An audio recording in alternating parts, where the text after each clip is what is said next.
سایکو ارباب په حواله سره ډیر خطرناک خبرونه مخې ته راغلل. اوس مې یو ډاکټر ویډیو وکتله، د ټول معلوماتو خبرو ما ویډیو اخره پورې وګوره.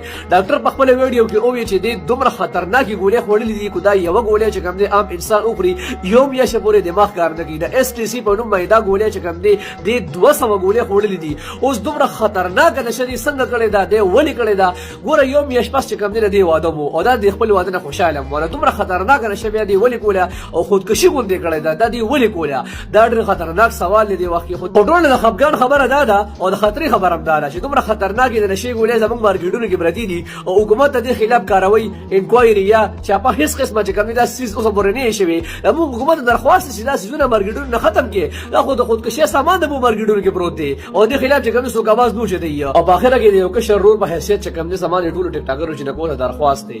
ګوره د دې تاسو عبرت والے دا دنیا نه لاړه او د دې ویډیوګانې مخاله ګوري او ګونه باندې ترسي تاسو هم دې عبرت والے بس اوس هم سره مقاشته سيزونه پرې دي. تاسو هم مړی شئ دا ویډیوګانې مخاله ګوري او د ورشپ لپاره چې کوم تاسو هغه حرکتونه کوي چې سړی خپل مور او پلار سره نشي کوي. نو مینه تر تکوم د کشر رول په حیثیت سره چې دا تاسو پرې دي بس دی.